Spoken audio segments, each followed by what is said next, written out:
నమస్కారం. శాకాహారి బిఏ వెస్టర్న్ కార్యక్రమానికి స్వాగతం, సుస్వాగతం. మనం శాకాహారి ప్రతి ఎపిసోడ్లో శాకాహారం గురించి తెలుసుకుంటూ ఉన్నాం. మరి ఈ ఎపిసోడ్లో కూడా మరి శాకాహారం ఎందుకు తీసుకోవాలి, మానవ ఆహారం శాకాహారమా మాంసాహారమా, మరి మాంసాహారం తీసుకుంటే దాంట్లో వచ్చే నష్టాలు ఏంటి, ఇవన్నీ విషయాలు తెలుసుకోవడానికి మనతో పాటు ఉన్నారు senior Praveen master Radhika madam. నమస్తే మేడం. నమస్తే sir. Welcome to the show. Thank you sir. Yes madam, శాకాహారి బిఏ వెస్టర్న్ కార్యక్రమంలో మనం ఉన్నాం ఇవాళ. సో అసలు మానవాహారం ఏంటి, శాకాహారమా మాంసాహారమా? సపోర్ట్ మొత్తము నాన్ వెజిటేరియన్కే ఉంది. తినేదే అది ట్రెండ్. అది ఇప్పుడు నడుస్తున్న జనరేషన్లో ఒక డైనమోలో ఉన్నారు. వెజ్ తింటే తప్పు, నాన్ వెజ్జే కరెక్ట్, నాన్ వెజ్ తింటేనే స్టేటస్ మెయింటైన్ చేస్తున్నాము. ఫంక్షన్స్ కానీ పార్టీస్కి ఎక్కడికి వెళ్ళినా కూడా వెజిటేరియన్ అంటే చాలా చీఫ్గా చూస్తున్నారు. కొంతవరకు ఒక 30 to 40% ఒప్పుకుంటాను, మారుతున్నారు. కానీ ఇంకా మారాల్సింది ఇంకా ఉంది అని నా అభిప్రాయం. యాక్చువల్గా వెజిటేరియనే మన ఫుడ్. వెస్టర్న్ కల్చర్ని ఫాలో అవుతూ మన ఫుడ్, మన కల్చర్, మన ట్రెడిషన్ మొత్తం మర్చిపోయి వాళ్ళ దాంట్లో మనం వెళ్ళిపోయాం, వాళ్ళు మనది ఫాలో అవుతున్నారని నా అభిప్రాయం. ఎస్, చాలా అద్భుతంగా చెప్పారు. సో మీరు స్టార్టింగ్ నుంచి మరి మాంసాహారీనా శాకాహారిగా ఉన్నారా? అంటే మాంసాహారం నుంచి శాకాహారంలోకి వచ్చారా? యాక్చువల్గా మా ఇంట్లో వచ్చేసి నాన్నగారు బాగా నాన్ వెజ్ తినేవారు. మేము ఎప్పుడో ఒకసారి అలా, అది దానిపైన అంత పెద్ద ఇంట్రెస్ట్ లేదు. అయినా వండేవారు, ఏదో అవాయిడ్ చేసేవాళ్ళం, అంతగా తినేవాళ్ళం కాదు. లక్కీగా మా అత్త వాళ్ళ ఇంటికి వెళ్ళాక అత్తగారు మా హస్బెండ్ వెజిటేరియన్, ప్యూర్ వెజిటేరియన్. మాకు తగ్గట్టే అక్కడికి వెళ్ళాక ఏదో దసరాకో సంవత్సరంలో ఒకసారి అలా చేసినా కూడా అంత పెద్ద ఇంట్రెస్ట్ ఉండేది కాదు. కాబట్టి మేము వెజిటేరియన్గానే ఉన్నాము. ఎప్పుడో ఒకసారి అనుకోకుండా వండినా కూడా అది చాలా తక్కువ, రేర్గా తినేవాళ్ళం. ఇప్పుడు 4 years నుంచి మొత్తానికే మానేస్తాం, ఎగ్గుతో సహా మానేస్తాం. ఓకే, మరి ఎగ్ మరి వెజిటేరియన్ అంటారా, నాన్ వెజ్ అంటారా? యాక్చువల్గా ఎగ్ కూడా నాన్ వెజ్ కిందకే వస్తుంది. సో ఎగ్స్ అనేది మనం చూసుకుంటే దానికి కూడా హెన్ నుంచి ప్రొడ్యూస్ అయ్యే ఎగ్స్ మనం చాలా తక్కువగా చూస్తున్నాం. అన్నీ న్యాచురల్గా ఏవి లేవు, అన్యాచురల్ ఆర్టిఫిషియల్గా ప్రిపేర్ చేసి తయారు చేస్తున్నారు. దానికి వాడే కెమికల్స్, దానికి వాడే ప్రోడక్ట్స్ అంతా మన హెల్త్కి, క్యాన్సర్ వరకు తీసుకుని వెళ్ళిపోతుందంటే కారణం ఎగ్గే అని నేను అభిప్రాయపడతాను. మరి చాలామంది ఈ ఒక రేరింగ్ బిజినెస్లో ఉన్నారు. రేరింగ్ బిజినెస్ అంటే చేపలు పెంచడం, రొయ్యలు, మేకలు, గొర్రెలు ఇవన్నీ పెంచుతాను. పెంచి ఫైనల్గా ఏం చేస్తున్నారు అంటే కనుక వీటిని చంపేస్తున్నాను. ఈ చంపడం కోసమే ఇవన్నీ బిజినెస్ చేస్తున్నాను. అంటే ఈ బిజినెస్ చేయకుండా మరి వేరే బిజినెస్లోకి వాళ్ళు షిఫ్ట్ అవుతే కనుక ఈ జంతుజాలాన్ని మరి బతికించిన వాళ్ళం అవుతాం కదా. యాక్చువల్గా మనం కాన్షియస్నెస్ లేక మన లాంటి వాళ్ళు ఎంతోమంది అన్కాన్షియస్గా బ్రతికేస్తున్నాం. హెల్తీ డైట్ అంటున్నాం కానీ డైట్లో ఏం తీసుకుంటున్నాము అది శ్రద్ధ పెట్టట్లేదు. ఎవరో ఒకరు సజెస్ట్ చేసిందే మెయింటైన్ చేస్తున్నాం కానీ యాక్చువల్గా మనం డేటా తీసి ఏది హెల్తీ ఫుడ్, ఏది హెల్తీ లైఫ్ స్టైల్, లాంగివిటీ దేనికి ఉంది, ఏది తింటే డైజెస్టివ్ సిస్టమ్ అనేది కరెక్ట్గా వర్కౌట్ అవుతుంది, మనం ఎక్స్ట్రా జిమ్ అవి ఇవి ఏది వెళ్ళకుండా హ్యాపీగా సింపుల్గా మన డైట్ కరెక్ట్గా ఫాలో అవుతే, ఆకుకూరలు, ఫ్రూట్స్ ఇవన్నీ తిని టైంకి పడుకొని టైంకి మన సెల్ ఫోన్స్ కూడా కరెక్ట్గా వాడుకుంటే అసలు ఏ హెల్త్ ఇష్యూస్ అనేవి రావని నేను అనుకుంటున్నాను. అంటే చాలామంది ఏమంటూ ఉంటారంటే మాంసాహారంలో మరి ఎన్నో ప్రోటీన్స్ ఉన్నాయి, విటమిన్స్ అన్ని ఇక్కడ దాంట్లోనే దొరుకుతాయి, మరి శాకాహారంలో ఏమీ ఉండవు అనేసి అంటారు. అది ఎంతవరకు కరెక్ట్ అంటారు? యాక్చువల్గా మనం చూసుకుంటే డైలీ రొటీన్లో మన లైఫ్లో 4 to 5 times తింటేనే బలంగా ఉంటామని తినేస్తున్నాం. యాక్చువల్గా మనం కరెక్ట్గా ఆయుర్వేదిక్ ప్రకారం చూసుకుంటే గ్యాప్ అనేది ఒక 4 to 5 hours ఇవ్వాలి. మధ్యలో జంక్ ఫుడ్ అనేసి ఏదో నోరు బాగాలేదని అదోటి ఇదోటి వేస్తూ వెళ్ళి దానిపైన ప్రెషర్ వేసేస్తున్నాం. మన బాడీలో డైజెస్టివ్ సిస్టమ్ పైన ప్రెషర్ వేసేసి వాటర్ చాలా తక్కువ కన్స్యూమ్ చేసుకొని ఫుడ్ పైన, జంక్ ఫుడ్ పైన ఎక్కువ కాన్సన్ట్రేట్ చేసి, అది జంక్ ఫుడ్ ఎలా అంటే తిన్నా కొద్దికి మనని లాగేస్తూ ఉంటుంది. అట్రాక్ట్ చేసే ఐటమ్స్ దాంట్లో ఉంటాయి కాబట్టి నాలుకకి బాగా రుచిగా ఉంటుంది, తిన్నప్పుడల్లా ఇంకా ఇంకా ఎంత తింటున్నదో తెలియనంత తినేస్తూ ఉంటాము. ఒక చిప్స్ ఒక బౌల్ పెట్టుకుంటే టీవీ చూస్తూ హ్యాపీగా తినేస్తాము.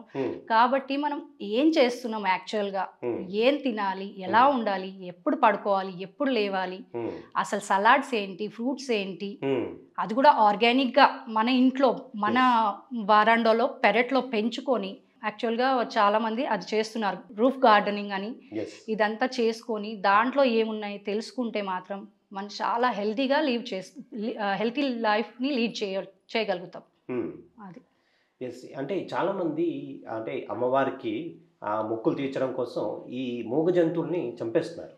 అంటే మా పిల్లాడికేమో ఉద్యోగం రావాలని, లేకపోతే మా కూతురికి పెళ్ళి జరగాలని ఏదో ఒక కారణంతో మరి మూగజీవుల్ని బలి ఇచ్చేస్తున్నారు. అంటే ఆ అమ్మవారు అందరికీ మేలు కోరే అమ్మవారు మరి ఈ బలిలు కోరుతుందంటారా? ఎడ్యుకేటెడ్, మనం చాలా ఎడ్యుకేటెడ్, మేము చాలా హైఫై జీవితం గడుపుతున్నాం అని అంటున్నాం కదా, మరి వెనకటి నుంచి జరుగుతున్నదే జరుగుతుంది. దేనిలో మార్పు ఉంది? మనం ఎడ్యుకేషన్ సిస్టమ్ దేన్ని మార్చింది? అసలు మనం ఆలోచన విధానం దేంట్లో మారాము?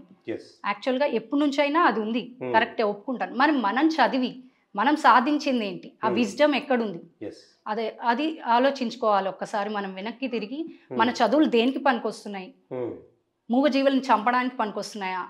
ఎంజాయ్ చేసి పార్టీ చేసి లేట్ నైట్స్కి పబ్బులు క్లబ్బులు అని తిరగడానికి పనికొస్తున్నాయా? ఇంకొకరికి హెల్ప్ చేయడానికి పనికొస్తున్నాయా? అసలు దేంట్లో ఉన్నాం మనం అనేది ఒక్కసారి మనం సెల్ఫ్ డిస్కవర్ చేసుకుంటే, అందుకే మెడిటేషన్ అనేది పిఎంసి ఛానల్ ద్వారా మెడిటేషన్ అనేది 21 days ఏమీ చేయొద్దు, నాన్ వెజ్ మానొద్దు, ఏమొద్దు, ఓన్లీ 21 days నేను ఇది స్ట్రిక్ట్గా ఫాలో అవుతాను. డైలీ 1 hour నాకు నేను టైం ఇచ్చుకుంటాను. నేను ఇంపార్టెంట్, నన్ను నేను ప్రేమించుకుంటాను, ఐ లవ్ మై సెల్ఫ్ అనే ఒక వర్డ్ని పెట్టుకొని ఆ ప్రకారంగా 21 days మెడిటేషన్ చేస్తే మనలో మార్పు ఆటోమేటిక్గా వస్తుంది. మనం బలవంతంగా మారే అవసరం లేదు. బలవంతంగా నాన్ వెజ్ తినొద్దు అంటే ఎవరు ఊరుకోరు. ఎందుకంటే చిన్నప్పటి నుంచి అదే మంచిది అని సడన్గా వద్దు నాన్ వెజ్ తినొద్దు అంటే ఎవరు ఊరుకోరు. అలవాటు పడిపోయాం. మనం మార్చుకోవడానికే మెడిటేషన్, ధ్యానం అనే ద్వారా మనం చేంజ్ చేసుకోవడానికి అవకాశం లభిస్తుంది. దాన్ని యూటిలైజ్ చేసుకోవడం మన బాధ్యత. అది మేడం. అంటే చాలామంది ఈ నాన్ వెజ్ ఎక్కడ అలవాటు అయిందంటే చిన్నప్పుడు మా తల్లిదండ్రి తినిపించడం ద్వారానే అలవాటు అయింది అనేసి అంటారు. సో ఈ ఒక అలవాటు మరి చిన్నప్పుడే అవుతుంది కాబట్టి మన స్కూల్స్లోను వాటిలోనూ కూడా శాకాహారం తర్వాత ధ్యానం రెండు చెప్పాల్సిన అవసరం ఉందంటారా? అవును, మెయిన్గా స్టూడెంట్స్కి వాళ్ళకి బాగా ఈజీగా కనెక్ట్ అయిపోతారు. పేరెంట్స్ చెప్తే కూడా కొందరు పిల్లలు వినరు. ఇంట్లో తినండి అమ్మా తినండి అంటే వాళ్ళు అసలు ఎక్కువ మటుకు చూసుకుంటే మన చిన్నపిల్లల్లో నాకు ఇష్టం లేదమ్మా అనేవాళ్ళే ఉంటారు. ఎక్కువ మటుకు నాకు ఇంట్రెస్ట్ లేదమ్మా మీరు తినండి నేను తినను అంటుంటారు. ఆ తినను అనేది బాగా వాళ్ళని బలవంతంగా రుద్దేసి ఇది చాలా టేస్టీగా ఉంది, ఇది ఫ్రై చేశాను, ఇది లాలీపాప్ చేసాము, చికెన్ లాలీపాప్ అది ఇది అని బేకరీకి వెళ్ళి రెస్టారెంట్స్లో వాళ్ళు తింటున్నారు వీళ్ళు తింటున్నారు మనం కూడా తినాలి, తింటేనే హెల్దీగా ఉంటాము, తింటేనే మనకి ఏ డిసీజెస్ రావు అంటున్నారు కదా. డిసీజెస్ అనేది అంత కామన్ అయిపోయింది. ప్రకటనలు మీవి, ప్రచారాలు మావి, జీవితంలోని వెలుగులందరివి. పిఎంసి తెలుగు ఛానల్లో మీ యాడ్స్ కోసం సంప్రదించవలసిన ఫోన్ నంబర్స్. ఇన్ జనరల్ 40+ వచ్చిందంటే ప్రతి ఒక్కరికి థైరాయిడ్, షుగర్, బీపీ అన్నీ ఉన్నాయి. మరి తింటున్నారు కదా, వీక్లీ ట్వైస్ అన్న తింటున్నారు కదా, మరి ఎక్కడ మార్పు అనేది ఉంది? అది కొంచెం మనం ఆలోచించుకుంటే తెలిసిపోతుంది. అప్పుడే తినేయడం వల్లనే వస్తుందా అంటే అవును, తినడం వల్లనే వస్తుంది. కొంచెం మీరు 21 days ఓపిక పట్టి తినకండి, తర్వాత మీకు ఆటోమేటిక్గా అర్థమైపోతుందని నా అభిప్రాయం.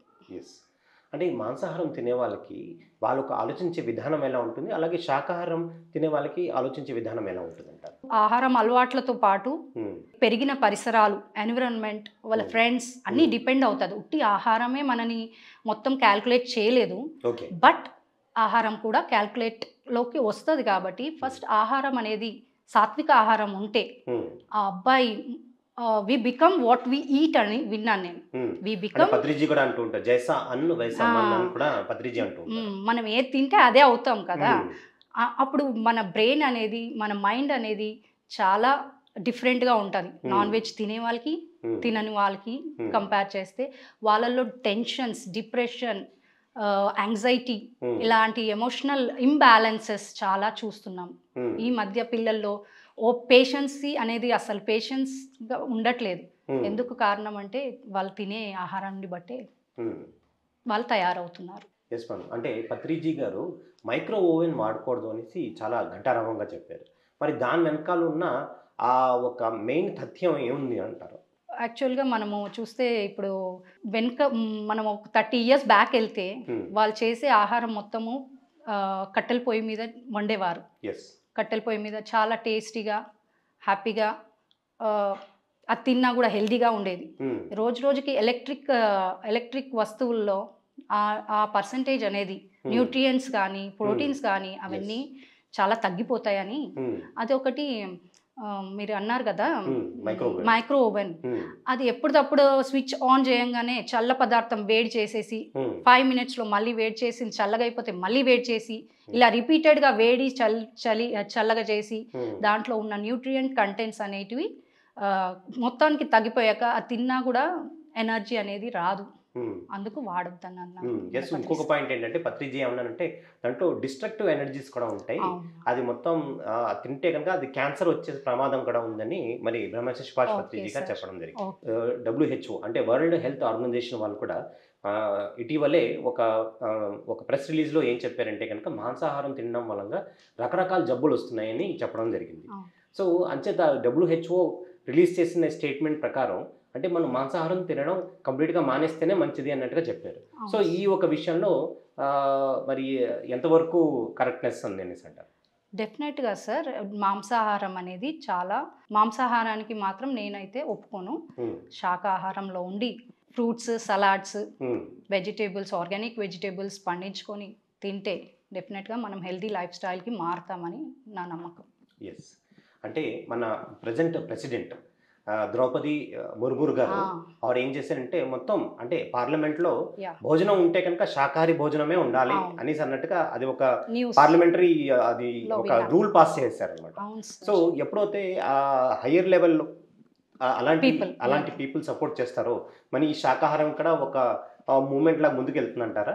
యాక్చువల్లీ మనం చూస్తే విరాట్ కోహ్లీ, MS ధోని, మంచి మంచి క్రికెట్ ప్లేయర్స్ కానివ్వండి, మన నరేంద్ర మోడీ గారు కానివ్వండి, ఏం తింటున్నారు ఒకసారి సెర్చ్, మనం ఎంతోసేపు ఫోన్ పట్టుకుంటాం, ఒకసారి సెర్చ్ చేయండి వాళ్ళు ఏం తింటున్నారు, వాళ్ళ లైఫ్ స్టైల్ ఏంటి, రోజు ఎన్ని గంటలు వాళ్ళు హార్డ్ వర్క్ చేస్తున్నారు, దేనిపైన ఉంటున్నారు, యోగా చేస్తున్నారా, మెడిటేషన్ చేస్తున్నారా, వాళ్ళ లైఫ్ స్టైల్ చూస్తే మారిపోయింది, చాలా మారిపోయింది. వాళ్ళని ఇన్స్పిరేషన్గా తీసుకొని పిల్లలకి చూపించాలి.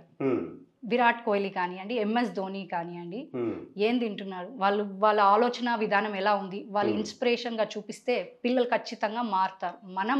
మనం చూసి మన పిల్లలు తయారవుతారు. ఫస్ట్ మనం మారితే మన పిల్లలు మారుతారు. కాబట్టి మనం మారాలి. టీచర్స్ కూడా స్కూల్స్లో దీనిపైన అవగాహన కల్పించాలి. డైలీ 5 to 10 minutes వాళ్ళకి దీని గురించి మాట్లాడాలి. మెడిటేషన్ చేస్తే మీకు హైయర్ స్టడీస్లో బాగా ఇంప్రూవ్ అవుతారు, మీకు ఇది హెల్ప్ఫుల్ అవుతుంది. మెమొరీ లాస్ ఈరోజు రేపు పిల్లలకి చాలా మెమొరీ పవర్ పెరగట్లేదు, మెమొరీ లాస్లో ఉన్నారు. సో మీ కాన్సన్ట్రేషన్ పెరుగుతుంది. డెఫినెట్గా పిల్లలు స్టూడెంట్స్తో మనం స్టార్ట్ చేయాలి.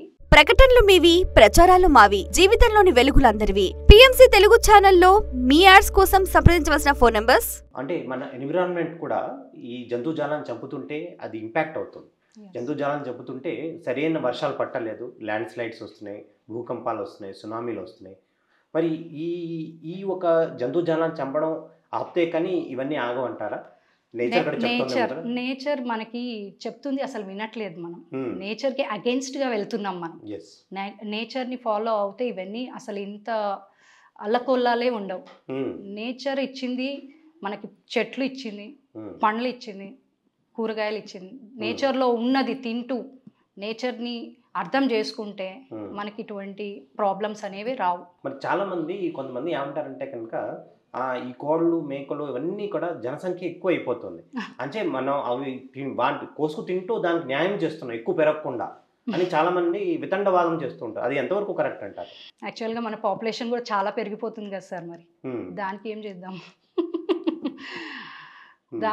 అవంతకు అవి ఉంటున్నాయి, మనకైతే ఏమి హాని చేయట్లేదు కదా. మనం వాటి గురించి ఎక్కువగా ఆలోచించకుండా వాటిని బతకనిస్తే మనం హ్యాపీగా ఉంటాం. అంటే చాలా మంది ఎవరైతే మేకలు, గొర్రెలు ఇవన్నీ పెంచుతున్నారో వీటన్నిటికీ ఇక్కడ ఈ ఫోడర్ అంతా తీసుకెళ్ళి వేస్తూ ఉంటారు, నీళ్ళు వేసి వాటిని కడుగుతూ ఉంటారు.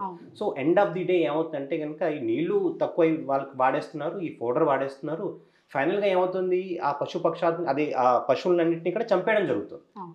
సో మనం వాటికి ఇచ్చినవన్నీ కూడా తిరిగి రావట్లేదు. అవును. అంటే మనకు ఫైనల్గా ఏంటంటే కనుక మన నీళ్లు స్కేర్స్ అయిపోతున్నాయి, మన ఫోడర్ స్కేర్స్ అయిపోతున్నాయి. అంటే వచ్చే జనరేషన్కి ఇవన్నీ Water స్కేర్సిటీ అన్నది scarcity ఏర్పడుతుంది. సో ఈ అంశంలో మీరు ఏమంటారు? వాటర్ స్కార్సిటీ అయితే ఖచ్చితంగా ఒక పశువుని పెంచడానికి ఎంతో వాటర్ అవసరం. ఎస్. దాన్ని చంపిన తర్వాత కూడా వాటర్ చాలా అవసరం ఉంది, వాటర్తో చాలా పని ఉంది. ఎస్. సో వాటర్ స్కార్సిటీ ఖచ్చితంగా పశువులను చంపడం ఆపేస్తే మనకి వాటర్ అనేది ఏ ప్రాబ్లం ఉండదని నేను అనుకుంటున్నాను. అంటే కొన్ని సైంటిఫిక్ స్టడీస్లో ఏం చెప్పారంటే, మన వెహికల్స్లో ఎలా అయితే కార్బన్ మోనాక్సైడ్ ఇవన్నీ కూడా విడుదల చేస్తాము, అంటే ఎక్కువ పశువుల్ని చంపి అది పెంచి దాని తర్వాత చంపుతుంటే దాని మూలంగా ఇలాంటి ఎన్విరాన్మెంట్ కూడా ప్రభావితం అవుతుంది. అంటే వాటి నుంచి కూడా కార్బన్ మోనాక్సైడ్ లాంటి ఆ dangerous harming gases chemicals release అవుతున్నాయి నేచర్లో అనేసి సైంటిఫిక్గా చెప్పడం జరిగింది. సో ఆ అంశంలో మీరేం చెప్తారు? అందుకే మన పిఎంసి ఛానల్ వారు చాలా చక్కని ప్రోగ్రామ్స్ని, మన పత్రిజీ సార్ అందించిన ప్రోగ్రామ్స్ని, శాకాహారి ర్యాలీ అవగాహన కల్పిస్తున్నందుకు మేము చాలా ధన్యవాదాలు తెలుపుకుంటున్నాము. ఎందుకంటే చెప్తేనే చాలా మటుకు అవేర్నెస్ వస్తుంది. వాటి గురించి అర్థం కాక సగం కన్ఫ్యూజన్లో, నేను స్టార్టింగ్లో ఎలా చెప్పానో కన్ఫ్యూజన్లో తినాలా వద్దా క్లారిటీ లేదు. పత్రిజీ సార్ వచ్చిన తర్వాత మనకు ఒక క్లారిటీ వచ్చింది, ఇది తినొద్దు, ఇది తినేది కాదు. మనం తినాల్సిన ఫుడ్ వెజిటేరియన్లో ఎన్నో ఉన్నాయి, డిఫరెంట్ ఐటమ్స్ చేసుకొని తినొచ్చు. దాని గురించి తెలపడానికి మనకి శాకాహారి ర్యాలీలు పిఎంసి ఛానల్ చూస్తే, ఒక వారం చూస్తే కంటిన్యూస్గా అసలు ఏంటి మన డౌట్స్ అన్ని క్లారిఫై అయిపోయి మన ఎంచక్క ఎలా జీవించాలనే ఒక పర్టికులర్ ప్లాన్ వచ్చేస్తుంది. వినండి, సందేహాలు ఉంటాయి, ఎన్నో సందేహాలు ఉంటాయి, మన లోపట్లో ఉంచుకుంటాం. అవన్నీ క్లారిఫై కావాలంటే పిఎంసి ఛానల్ ఖచ్చితంగా చూడాలి. పిఎంసి మాస్టర్స్కి అందరికీ ఈ వేదిక రూపంలో ధన్యవాదాలు తెలుపుకుంటున్నాం. చాలా పెద్ద ఎత్తున ప్రోగ్రామ్స్ జరుగుతున్నాయి. సత్యదర్శనం అనే ప్రోగ్రామ్, లైబ్రరీలో బుక్స్ చదివి మనకి వినిపించే ప్రోగ్రామ్స్, ఎన్నో ప్రోగ్రామ్స్. కాబట్టి దీని గురించి మీకు తెలిసిన వాళ్ళంతా పిఎంసి ఛానల్ గురించి ఇంకా ఇంకా ఇంకా ఎంతో మందికి చెప్తే దీని గురించి బాగుంటుంది. ఎస్ మేడం, ఎంతో శాకాహారం మీద మీరు ఎంతో అద్భుతంగా మీ యొక్క జ్ఞానాన్ని మాకు చెప్పడం జరిగింది. సో ఫైనల్గా శాకాహారి బిఏ వెస్ట్ అనే కార్యక్రమంలో మీరు మా ప్రేక్షకులకి ఇచ్చే మీ ఫైనల్ మెసేజ్ ఏంటి? ఫస్ట్ ఒక 21 days ట్రై చేయండి. ఏదైనా ట్రై చేస్తే nothing is impossible, everything is possible. దాంట్లో నుంచి బయటికి రండి. మేము చేసేది కరెక్ట్ అని మీరంతకు మీరు అనుకోవడంగా తెలుసుకోండి, కొంచెం డేటా కలెక్ట్ చేసుకోండి. ఏది తింటే ఏది ఆరోగ్యం. ఊరికేనే హెల్తీ డైట్ అని పొద్దున్నే క్యారెట్స్ తినేసి కుకుంబర్ తినేసి నైట్ వచ్చేసి నాన్ వెజ్ తినేయడం కాదు. ఏం తింటే, ఏ టైంలో ఏం తింటే, అసలు నాన్ వెజ్ ఎందుకు తినొద్దు తెలుసుకుంటే ఖచ్చితంగా మానేస్తారు. కాబట్టి అందరూ వెజిటేరియన్కే స్టిక్ అవ్వండి. డెఫినెట్గా happy life, stress free life అందరికీ అందుతుందని నేను అనుకుంటున్నాను. ఎస్ మేడం, ఎంతో అద్భుతంగా మీరు ఎన్నో ప్రశ్నలకి సమాధానం చెప్పారు. అలాగే శాకాహారం పైన మీకున్న ఆ జ్ఞానాన్ని మాకు అందజేశారు. మీకు ఎంతో కృతజ్ఞతలు. Thank you very much sir. Thank you very much. So ఇదండి ఇవాల్టి శాకాహారి బిఏ వెజిటేరియన్ ఎపిసోడ్. ఇంకొక ఎపిసోడ్లో మళ్ళీ కలుసుకుందాం. అంతవరకు సెలవు.